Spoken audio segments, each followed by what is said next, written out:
Dar es Salaam hii kupitia vurugu zilizotokea imepitia kipindi kigumu sana, na wote hapa ni mashahidi. Kuna wengi ambao riziki zao ziko mikononi kwao tu, mpaka amke asubuhi atoke akajishughulishe apate cha kupeleka nyumbani, chakula na watoto.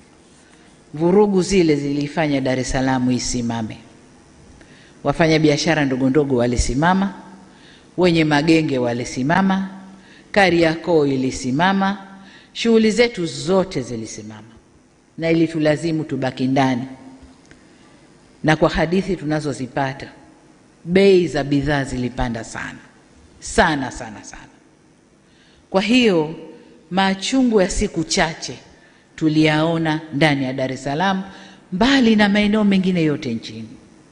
Maeneo mengine baada ya vurugu kutulia, shughuli ziliendelea, watu walikula, walitoka kufanya yao, lakini Dar es Salaam tulionja kidogo, vijana wanasema joto ya jiwe. Kwa hiyo nikasema tuzungumze kidogo. Ndugu zangu, lililotokea ni tukio la kutengenezwa, na waliolitengeneza walidhamiria makubwa. Walidhamiria kuangusha dola ya nchi hii au ya nchi yetu. Kiangalia klipu za nyuma zilizotokea, vijana wetu walifanywa makasuku na kuimbishwa kabisa. Yaliyotokea Madagascar yatokee na hapa. Lakini ukimvuta kijana yule, hebu niambie Madagascar kumetokea nini, hajui. Unataka hapa kitokee nini, hajui. Lakini waliimbishwa wimbo huo. Kwa hiyo lile lilikuwa ni jambo la kupangwa, na vurugu zile zilidhamiria makubwa.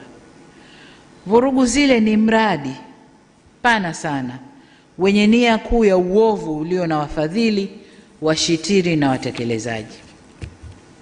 Katika vurugu ile waliingia waliokuwemo na wasiokuwemo, wengine kwa kutokujua, wengine kwa kufuata mkumbo, wengine kwa hadaa za maisha bora baadaye, lakini wengine kwa kulipwa tu. Tunaambiwa kuna vijana walikuwa wanalipwa fedha, kisha kuchukua pesa yako ingia barabarani. Kwa waliingia bila madhumuni maalum ya nini wanakwenda kukifanya. Inaumiza sana kuona madhara yaliyotolewa. Nadhani takwimu zinatolewa sasa hivi na halafu. Kuna majengo kadhaa ya serikali yameunguzwa. Kuna miradi kadhaa iliyojengwa kwa manufaa ya wananchi imeunguzwa. Vituo vya mafuta, biashara binafsi za watu zimeunguzwa. Magari ya serikali vimeunguzwa. Vituo vya polisi vingi tu vimeunguzwa.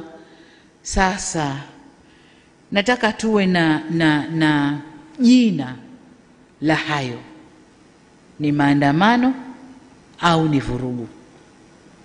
Maandamano tulioyazoea na tulio yakubali ndani ya katiba yetu ni yale watu wameudhika na kitu, tunaomba tuandamane, tujueleze, tutatoka pointi moja, tutakwenda zetu mpaka Mnazi Mmoja au popote pengine, na mabango yetu yanaeleza maudhi tulioudhika nayo. Na polisi wanawasindikiza vizuri mpaka wanapofika. Wanaeleza wanayoyataka, wanatawanyika kwa salama, wanakwenda zao. Lakini haya ya kuunguza miradi ya serikali, vituo vya polisi, na kwenye kituo cha polisi unakwenda kufanya nini? Ni kwenda kuvamia na wapate silaha. Madhumuni ya kuwa na silaha mkononi ni nini? Lakini unaunguza biashara za watu binafsi, lengo ni nini? Kwa hiyo haya hayakuwa maandamano, zilikuwa ni vurugu zilizoandaliwa kwa madhumuni maalum. Sasa katika hali hiyo, lakini tujiulize jengine, kwa nini siku ile ya uchaguzi? Katika hali hiyo, serikali ina wajibu.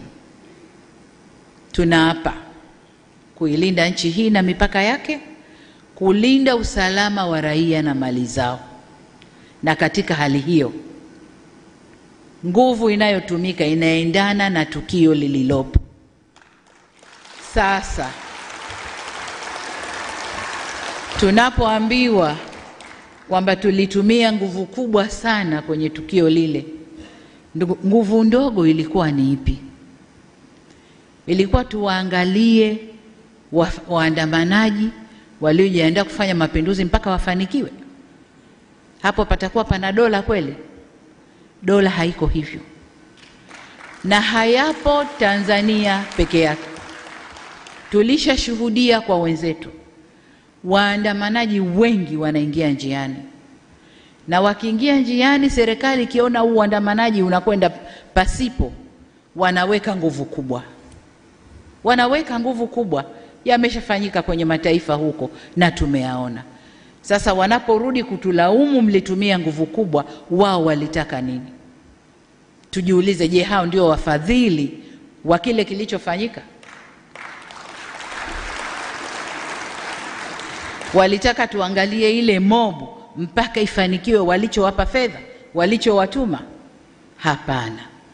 Tuliapa kulinda nchi hii na mipaka yake, usalama wa raia na mali zao. Kwa hiyo katika kufanya hivyo, kama wanavyofanya wao, na sisi tutafanya vile vile kuilinda nchi hii.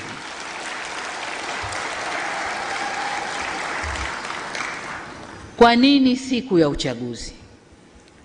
Siku ya uchaguzi kwa sababu walishajua kuna ushindi mkubwa wa Chama cha Mapinduzi. Kuna ushindi mkubwa wa Chama cha Mapinduzi. Waangalie kampeni zetu tulizozifanya, waangalie watu walivyotuitikia, waangalie kazi tulioifanya ndani ya miaka 5 iliyopita. Walijua, na wapinzani wetu walikataa kuingia.